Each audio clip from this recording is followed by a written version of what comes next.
Today is December 17th, and the statistic for today is from the U.S. National Center for Missing and Exploited Children, and the National Center for Missing and Exploited Children reported a 98.66% increase in online enticement reports between January and September 2020 compared to the same period in 2019, and reports to their cyber tip line doubled to 1.6 million in the same time period as well.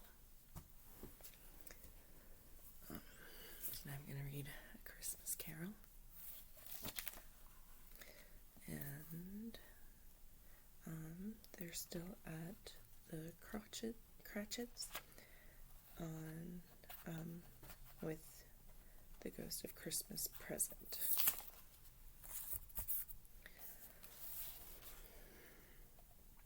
Such a bustle ensued that you might have thought the goose the rarest of all birds, a feathered phenomenon to which a black swan was a matter of course, and in truth it was something very like it in that house. Mrs. Cratchit made the gravy ready beforehand in a little saucepan, hissing hot.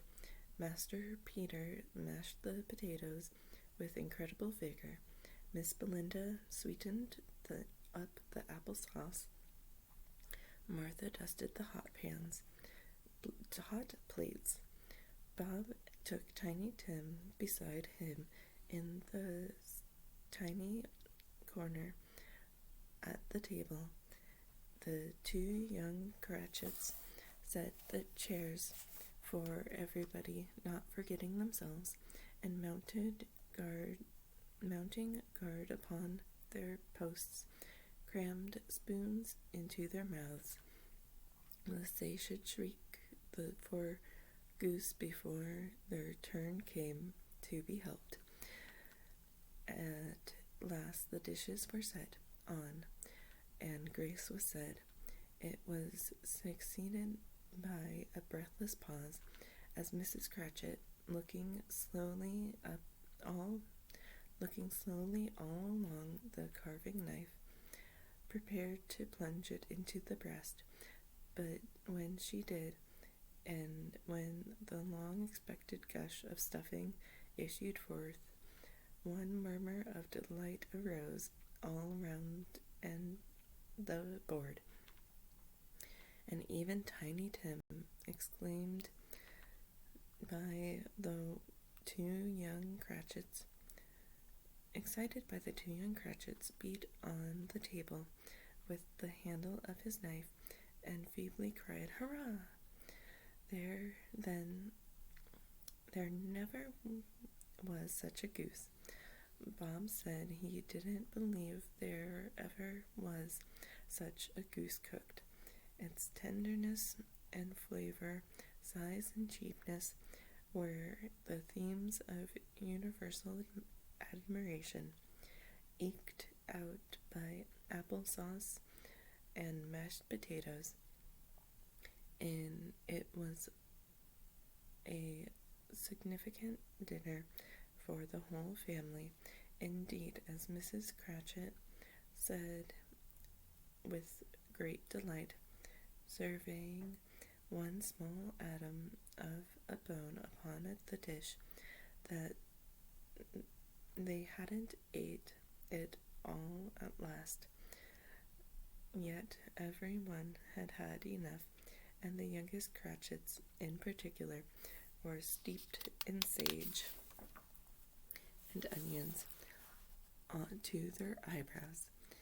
But now, the plates being changed by Miss Belinda, Mrs. Cratchit left the room alone, too nervous to bear witness, to take the pudding up and bring it in. Suppose it should not be done enough. Suppose it should break or in turning out. Suppose somebody should have got over the wall of the backyard and stolen it while they were merry with the goose. All supposition at which the two young Cratchits became livid. All sorts of horrors were supposed. Hullo! A great deal was of steam. The pudding was out of the copper. A smell like a washing day. That was the cloth. A smell like an eating house, and pastry cooks next door to each other, with a laundress next door to that. That was the pudding. In half a minute Mrs. Cratchit entered, flushed but smiling proudly, with the pudding, like a speckled cannonball, so hard and firm, blazing in half of a quartern of ignited brandy, and bedight with Christmas holly stuck into the top. Oh, a wonderful pudding, Bob Cratchit said, and calmly too, with his regard it that he regarded it as the greatest success achieved by Mrs. Cratchit since their marriage. Mrs. Cratchit said that now the weight was off her mind, she would confess she had had her doubts about the quantity of flour. Everybody had something to say about it, but nobody said or thought it was at all a small pudding for a large family. It would have been flat heresy to do so. Any Cratchit would have blushed to hint at such a thing. At last the dinner was all done. The cloth was cleared, the hearth swept, and the fire made up.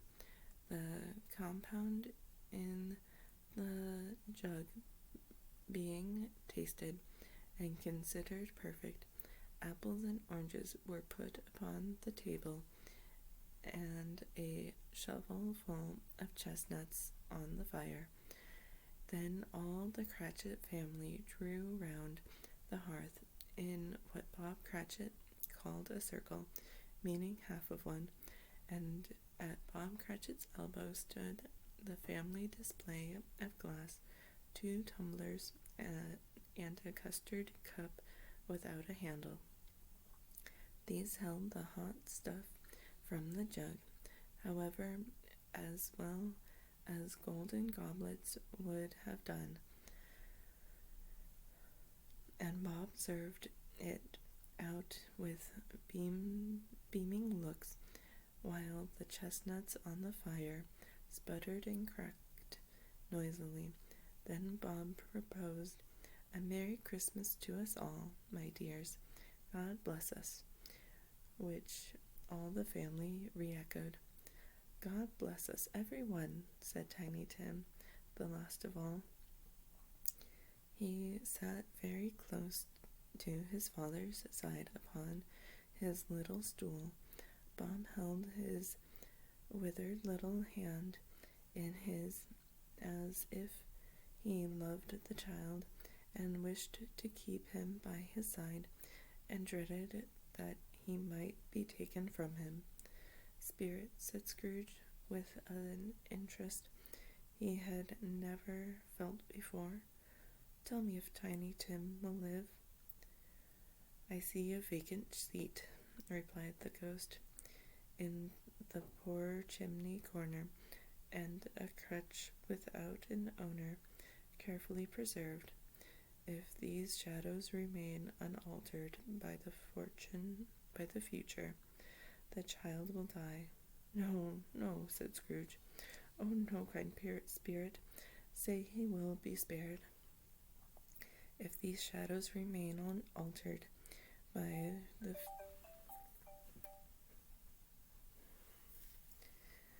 If these shadows remain unaltered by the future, none of my race, returned the ghost, will find him here. What then, if he be like to die? He had better do it and decrease the surplus population. Scrooge hung his head to hear his own words quoted by the spirit, and was overcome with penitence and grief. Man, said the ghost, if man you be in heart, not adamant, forbear that wicked cant until you have discovered what the surplus is and where it is. Will you decide what men shall live and what men shall die? It may be that in the sight of heaven you are more worthless and less fit to live than millions like this poor man's child. O God, to hear the insect of the leaf pronouncing on the too much life among his hungry brothers in the dust. Scrooge bent before the ghost's rebuke, and tumbling cast his eyes upon the ground, but he raised them speedily on hearing his own name. Mr. Scrooge, said Bob. I'll give you Mr. Scrooge, the founder of the feast. The founder of the feast, indeed, cried Mrs. Cratchit, reddening. I wish I had him here. I'd give him a piece of my mind to feast upon, and I hope he'd have a good appetite for it. My dear, said Bob, the children, Christmas Day. It should be Christmas Day, I am sure, said she, on which one drinks to the health of such an odious, stingy, hard, unfeeling man as Mr. Scrooge. You know he is, Robert. Nobody knows it better than you do, poor fellow. My dear, said Bob's mild answer, Christmas Day. I'll drink his health for your sake, and Christmas and the day's, said Mrs. Cratchit, not for his. Long life to him, and a Merry Christmas and a Happy New Year. He'll be very merry and very happy, I have no doubt. The children drank the toast after her. It was the first of their proceedings which had no heartiness. Tiny Tim drank it last of all, but he didn't care twopence for it. Scrooge was the ogre of the family. The mention of his name cast a dark shadow on the party, which was not dispelled for a full 5 minutes. After it had passed away, they were 10 minutes merrier than before, 10 times merrier than before, from the mere relief of Scrooge, the baleful being done with. Bob Cratchit told them how he had a situation in his eye for Master Peter, which would bring in, if obtained, full 5 and 6 pence a day, 5 and 6 pence weekly. The two young Cratchits laughed tremendously at the idea of Peter's being a man of business, and Peter himself looked thoughtfully at the fire from between his collars, as if he were deliberating what particular investments he should favor when he came into a receipt of that bewildering income.